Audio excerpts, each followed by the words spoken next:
Hey everyone, and welcome to the next webinar that we are hosting. This one is a little bit important just because we've received so many questions about the government shutdown. So I want to make sure that y'all understand where it is that we are. As all of you know, on September 30th at midnight, the government shut down. And what does that mean? It's when Congress doesn't pass a budget for the government for the next fiscal year. As all of you are aware, October 1 is the beginning of the federal fiscal year. And when the government doesn't pass a budget, then the operating expenses don't have the revenue to assist the government with providing those services.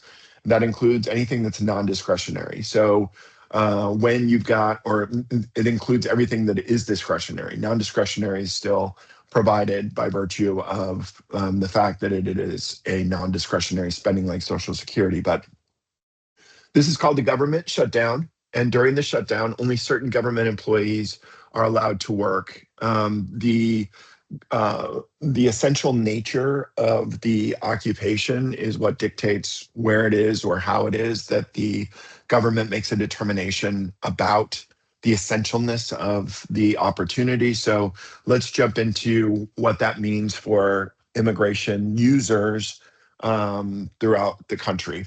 The first thing that y'all need to know is obviously the Department of Homeland Security itself, main DHS, is considered essential. So DHS itself, as an organization, as an entity, will remain open. And what that means is, remember, DHS is separated into three separate bureaus. You have HSI, which is Homeland Security Investigations. You have CBP, which is Customs and Border Protection.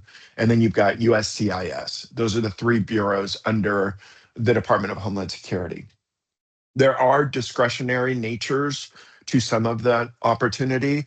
Obviously, CBP, and we're going to go into this at length, but the secretary and the main operating entity, the policy driving office within the Department of Homeland Security is still open.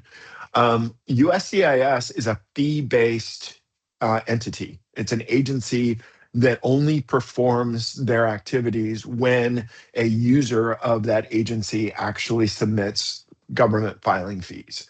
Because it is fee driven, USCIS will always remain open during a government shutdown. Now, what we have seen during the last 3 weeks is a delay in the processing, the processing of the applications. Even those of our clients who are paying premium processing, for instance, involving a transfer application, generally those are receipted. I just submitted one for one of my clients on Saturday. We got the receipt on Monday.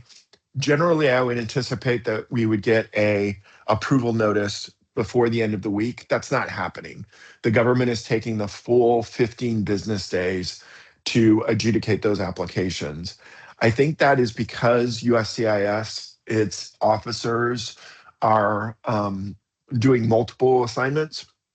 They're not just looking after the application that is before them, but I think they're also supporting other groups within the government that is seeing delays.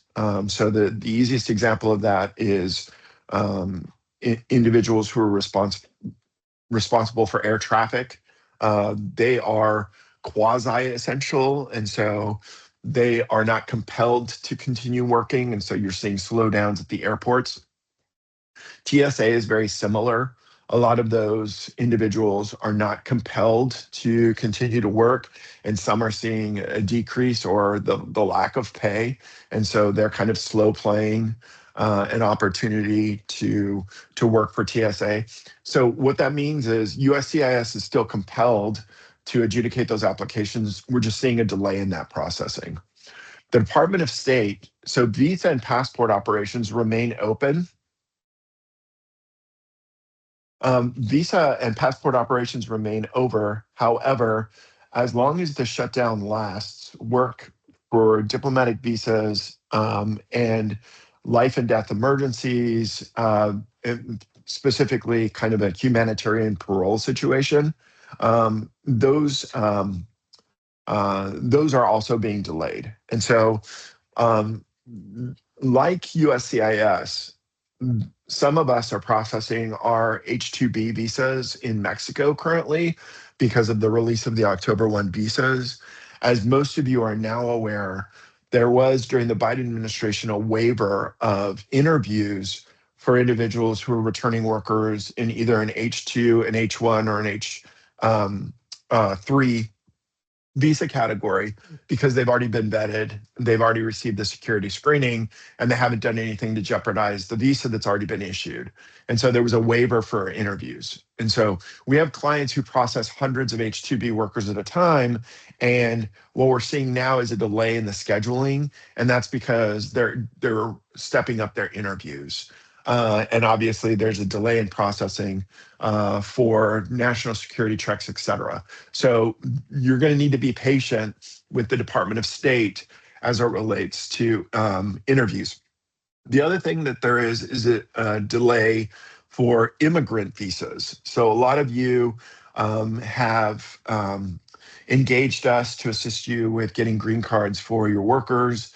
We're always happy to do it. Obviously, there's a pretty rigorous strategy associated with doing that, but a lot of you have successfully used that to get green cards for your H2 workers.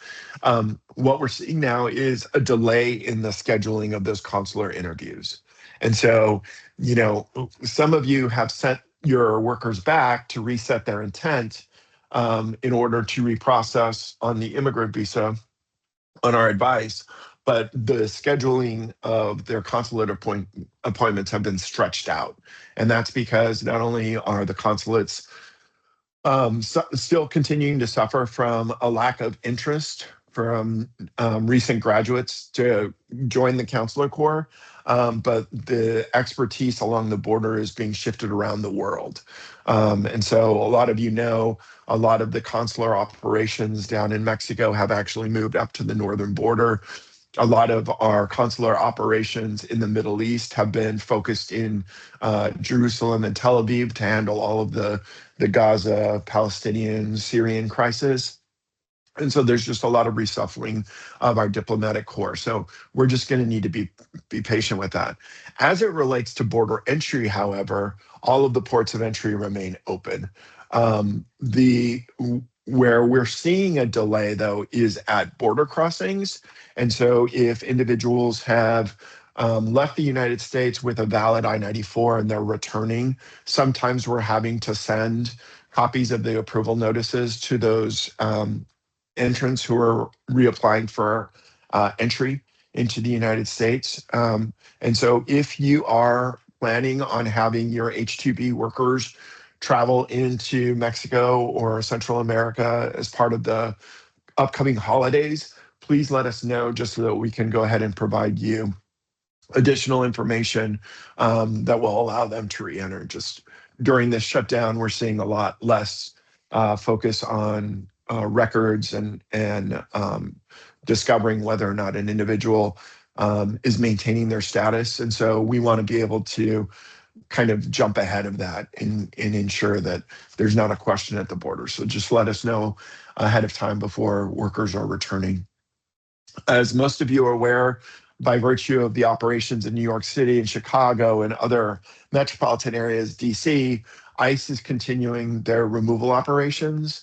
Now, I've talked to a couple of clients who have indicated that the increase of this ICE activity has actually increased their business opportunity, and that's because their competitors in the same marketplaces are seeing their employees kind of abandon job opportunities in these areas. And so if you are employing H-2B workers in areas around the United States that has a increased ICE presence, then maybe we should consider increasing the number of H-2B workers that you're currently employing, and that would serve as a basis for us to have continued discussions in that regard.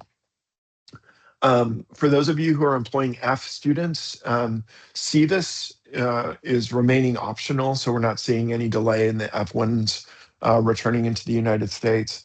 If you are interested in H-1B processing, I would encourage you to go back and look at the last webinar, just because the cost associated with H-1s is now through the roof. And so we're going to need to consider alternatives. EOR, which is the immigration courts, cases for both detained individuals and non-detained individuals will continue during the shutdown, but most of the resources have been reverted to the detained docket. And so as ICE increases their activity in metropolitan areas, we're seeing a lot of unauthorized workers being reshuffled around, which increases detained docket activity. So just be aware of that happening as well. This is the big thing. The Department of Labor is, for all intents and purposes, closed. And so if we have applications for prevailing wage determinations and for labor certifications, both in the H-2A space and the H-2B space, they're just going to be delayed. And every day that the government is shut down means that us receiving certification or prevailing wage determination is going to be delayed. The longest government shutdown in American history was during the first President Trump administration. It was 35 days. So we're kind of looking at a similar situation now, where we're essentially 2 weeks away from that limit. For those of you who are political junkies like I am, you will know that the Democrats are refusing to discuss any sort of budget resolution until they get assurances that Medicaid is not going to be impacted by next year's budget. And for those of you who are also political junkies with the GOP, you recognize that the Republicans included Medicaid discounts or the elimination of Medicaid discounts as part of the big, beautiful bill, which was the budget resolution that was passed. And so this is going to be a pretty big sticking point. I mean, that's the only one that's really kind of holding everything up is how do we impact Medicaid and Medicare. I don't see a quick fix to this. Right now, the Republicans are happy to point fingers at the Democrats, and right now the Democrats really have no power to do anything.